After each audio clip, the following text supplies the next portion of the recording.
Welcome back, ladies and gentlemen. We're still with you on this morning's edition of The Breakfast Show. And of course, as promised earlier, today we take a look at the country's role, Egypt's role in the region, not just in current times, but also in historical times. And joining us in the studio to tell us a lot more about Egypt's role in the region is our guest, Dr. Ismail Hamid, a historian. A very good morning to you, Doctor. Good morning. Good morning, Dr. Hamid. Of course, you are a historian, and you know well that Egypt, not only like Ange mentioned, have played a good role in Africa, but also throughout the Arab world and the whole world. Yes. So if you could shed some light on the role that is, the importance of Egypt's role throughout the region and even to the whole world now. Yes. First of all, thank you for your kind invitation. I think if we go back for a while just to know the historical background of the value and the importance of Egypt, this just to give us an idea of what we have today. From the beginning, Egypt is considered to be the cradle of civilization, the first civilization that the man known.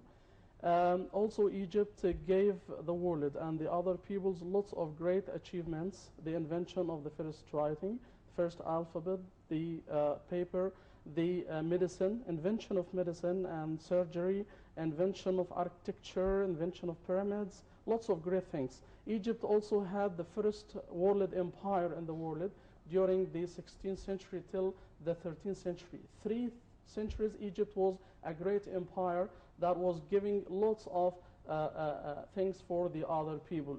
Even during the Greco-Roman time with the foundation of Alexandria, which became as the historical or the cultural center of the world. And we know the Museum of Alexandria, the Lighthouse of Alexandria, we know Cleopatra. Alexandria was the center of culture of the world. Most of the philosophers, scientists, and scholars, researchers, they came to Alexandria to study. We know that Pythagoras spent in Egypt more than 22 years to study the mathematics of Egypt. After that, he went back to his country, to the Greece, in order to show them what he knew in Egypt. Also, Euclid, who is considered to be the father of geometry, he was born in Alexandria. All his time was in Alexandria. Archimedes with the floating theory. Lots of great things that happened during that time. After that, after the Arab conquest, Egypt became the center of Islam. And Egypt became, or Cairo itself, after its foundation in 970, became the center of the Islamic world. From Egypt, the sultans of Egypt, they saved the Islamic world from great dangers. I think we have 2 great events during that time, especially in 1187, at the time of Saladin, who was the Sultan of Egypt. He led the Egyptian army to defeat the Crusades. Crusades during that time was a great danger. We know the story of Richard Lionheart of England, and when they came with their army in order to invade the Islamic world, the Egyptian army was Saladin. They defeated them and they stopped their danger. Less than 1 century after, in 1260, Sultan of Egypt Qutuz, he defeated the Mongolians, or the Tatar, in the war of Ain Galut. So also he saved not just the Islamic world, the whole world from the danger of the Mongolians, that they were very savage and they were very wild. So across the history, you have lots of great signs that Egypt had a special position. Also, we can say why that position of Egypt very special more than any other country. This in order to complete the story till our time. Look at the position, the geographic position of Egypt. Egypt is controlling the 2 important seas in the world, the Red Sea and the Mediterranean Sea. And after the digging of the Suez Canal in 1859 till 1869, 10 years of digging by the Egyptian people, Egypt controlled the whole world by the Suez Canal from the Red Sea and the Mediterranean Sea.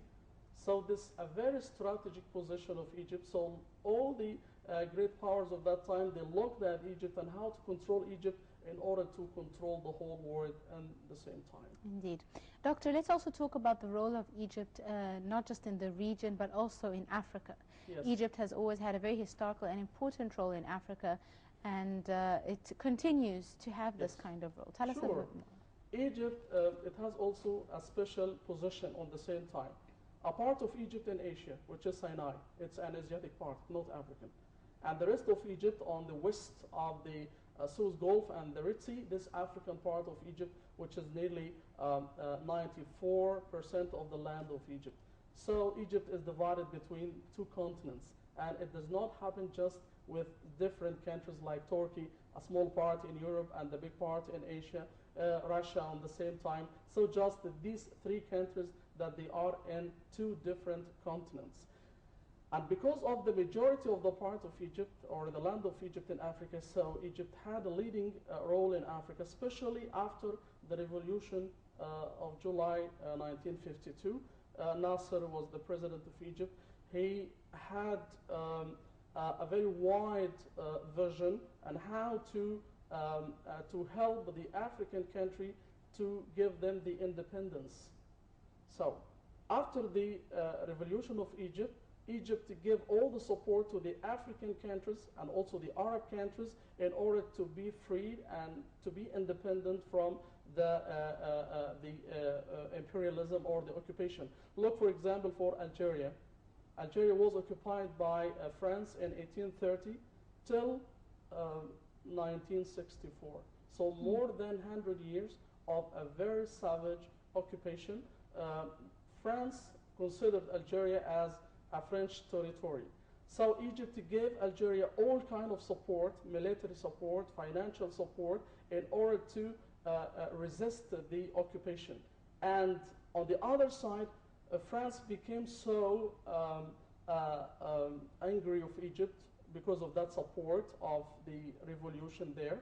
So France with England, with Israel, they made the war against Egypt, which is the war of the three-quarter invasion. It was in 1956. This is because of the support of Egypt to the Algerian revolution.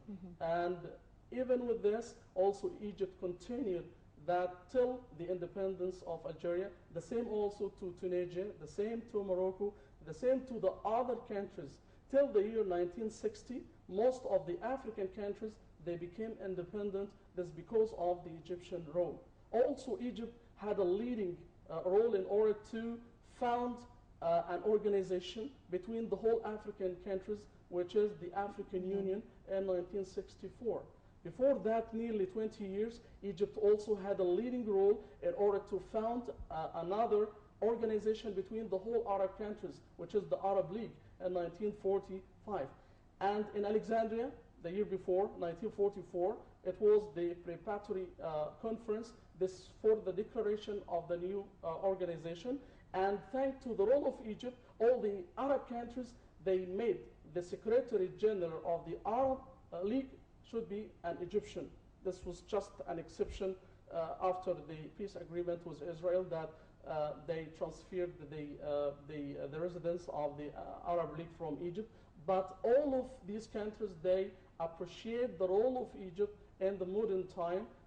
And I think from that's to be the Secretary General should be an Egyptian for the Arab League. I think something very important and very significant of this part. Right, that's very good. That's very true that history recorded that for Egypt. But do you think Egypt's role in the region have retreated lately because of the different corrupted regimes? Yes, we should recognize of this. We should confess of this point of view. Not just the history we should depend on. With the history, we should have the actions. So I think during the time of President Mubarak, we have lots of retreatment of that influence of Egypt for the Arab countries and even in Africa. And after the revolution with the instability that we have in Egypt, but we hope that Egypt should renew its influence in Africa and in the Arab world, because it is the destiny of Egypt. It should be the leading country of the Middle East, of the Arab countries, of the African countries. It is destined things for Egypt. Doctor, do you think that now after the latest revolution, all the changes on the ground and the strength once again of the judiciary system, of several institutions here in Egypt, do you think that this could play a role in giving Egypt back its prowess in order to get back to its role in the region? I'm very optimistic of Egypt, and I think I have 3 verses in Quran and the Bible and the Gospel. And Quran said that فلما دخلوا على يوسف أوى إليه وقال ادخلوا مصر إن شاء الله آمنين. This is a promise of security in Quran. Egypt. Okay, this about Egypt. Only 2 countries in Quran that they were promised to be quiet and safe: Egypt and Mecca. Just 2. Okay, and both of them they were called and wished by 2 prophets. For Mecca it was Abraham prophet, and for Egypt was Joseph. And the second verses in the Bible or in the Old Testament or on the Torah, it said that Egypt is the paradise of God.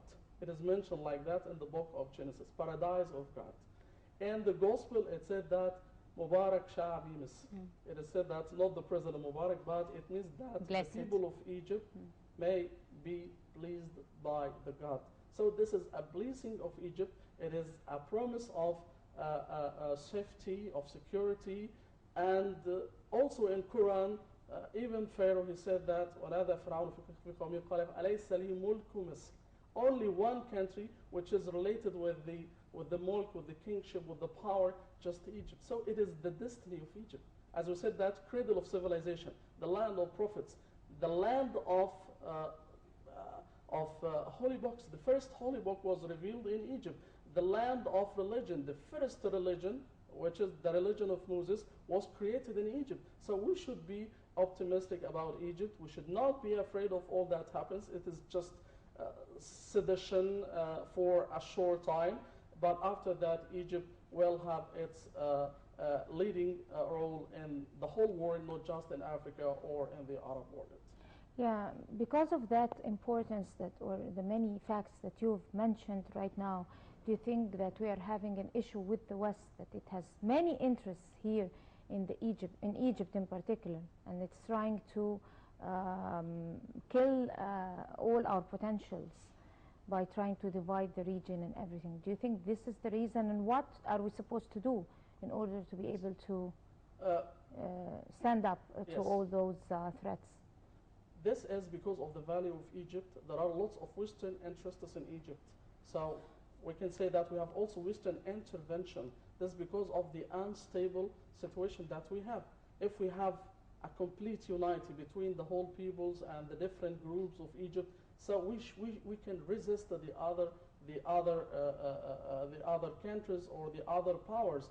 But we should, firstly, that we should unite ourselves from inside. It is to unify the body of Egypt, and after that we can resist the other. So this is the problem for them. They know that if Egypt is united, Egypt is stable, it will be a problem for the other countries. So for that we have lots of intervention in Egypt. We have also some groups that they make commerce of Islam, and they show a bad figure or a bad image of the real Islam, like the Muslim Brotherhood. I was a supporter of them, but I'm shocked of their way for ruling Egypt, and after that till now, I'm very shocked of them, and this is a problem. If we have nothing like that, so I'm sure that Egypt will be very stronger, and this is the idea. Indeed. Dr. Ismail Hamid, historian, thank you so much, sir, for joining us this morning on The Breakfast Show. Thank you very much. And I guess with that, Dina, ladies and gentlemen, we wrap up this edition of The Breakfast Show. Many thanks for joining us. You're in the company of Angie Meher and Dina Hussein. Thank you, Dina. Thank you, Angie. And a very good day. Good day.